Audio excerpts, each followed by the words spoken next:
right, so the typical comic pipeline established by Marvel and DC is ideally a month.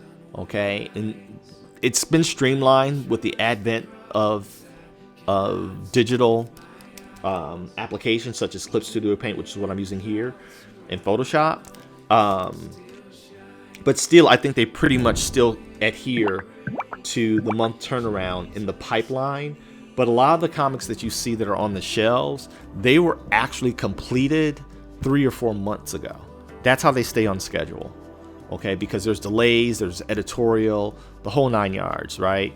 And so really it can take up to 2 months for a book to actually get finished, depending on how heavily edited it is, because the editor may send it back to the artist for redraws, right? Or might send it back to the colorist because of errors.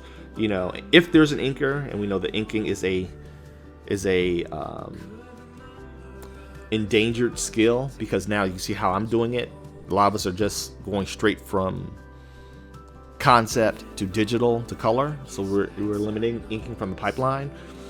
And actually, that's what I did in issue 0, because I couldn't afford an inker. Because typically, an inker you have to pay is comparable to a penciler in page rate, and we couldn't afford that. And me being the penciler and the writer, I could afford me for free. But the Lord graciously sent a professional colorist who believed in the mission of Honor Studios to color it. And so everyone was just working in a ministerial capacity. They just wanted to be a part of this move of God. And that's how we got the first issue done. But typically a month to 2 months for one issue, if you're on a regular deadline schedule and pipeline. We unfortunately are not.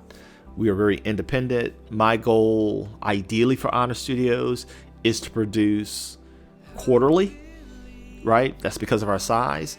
And if we get funded with your help, you know, if we start getting patrons and supporters, I'm gonna start making a campaign for, you know, churches and mega churches and super churches to see if we can get some backing and assistance from them, and, you know, have relatives that are very heavy into social media, you know, as far as influencers that are in the Christian sector.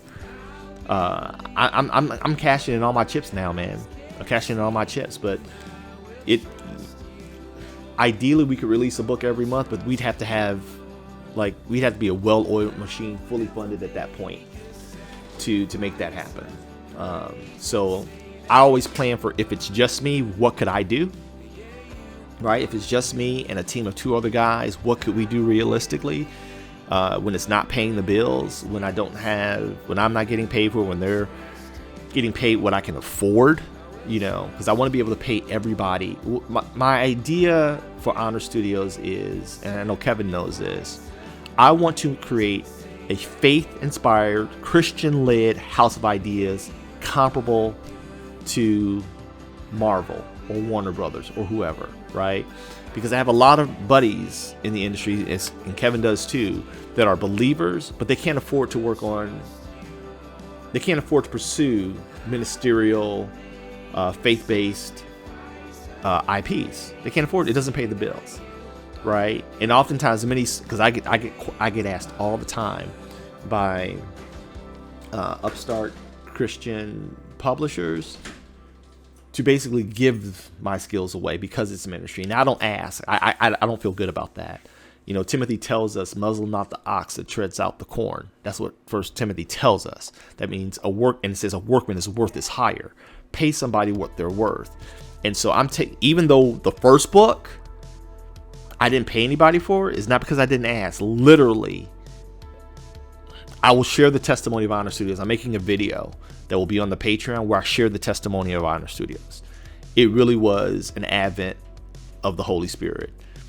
When the artists of that caliber came to me and literally said the same thing was spoken to them by the Holy Spirit, and they gave their skills to make issue 0 happen. I would never ask anybody to do anything for free. But the problem is that's kind of par for the course when it comes to faith products. It's free or darn near free that they're asking. It's almost like the church where everything's volunteer. Now churches are starting to realize that people have to earn a living, and it doesn't negate the desire to do kingdom work, but people will always opt for survival. And even the word tells us, if your brother asks you to walk a mile, walk with him twain. If they ask for your shirt, give them your coat. You know what I mean? We don't have that mentality oftentimes. And so my goal with Honor Studios, with the Honor 3000 or $3,005 a month, will allow us, at the very least, at the comic book level and at the interim animation level, I could pay people a competitive rate to help me make these properties come to pass. But if I'm a one-man show, what could I do? I could probably do 1 to 2 comics a year. You know what I mean? And that's being 100. So you guys can help make that happen. I pray that you pray about it. And also, because we are a faith-inspired studio, it's on my Patreon video, but I say it every time. When you support Honor Studios, every month we're going to give 10% tithe to a charity or a mission selected by us or by our community. It's got to be vetted though, but we're going to tithe into the Lord 10% of everything that's donated in Honor Studios to make Honor Studios come to life, because we want to make sure that we do our due diligence as people of the faith. So it's kind of like a business / ministry hybrid.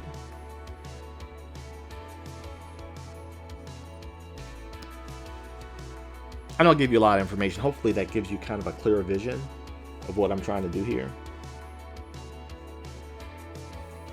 But I have brothers and sisters that are incredible, and they're like, Solo, I can't, I have this idea, but many of them are working at the bigger studios and, doing all the things, and they literally cannot afford they can't afford it because it'll affect their bottom line.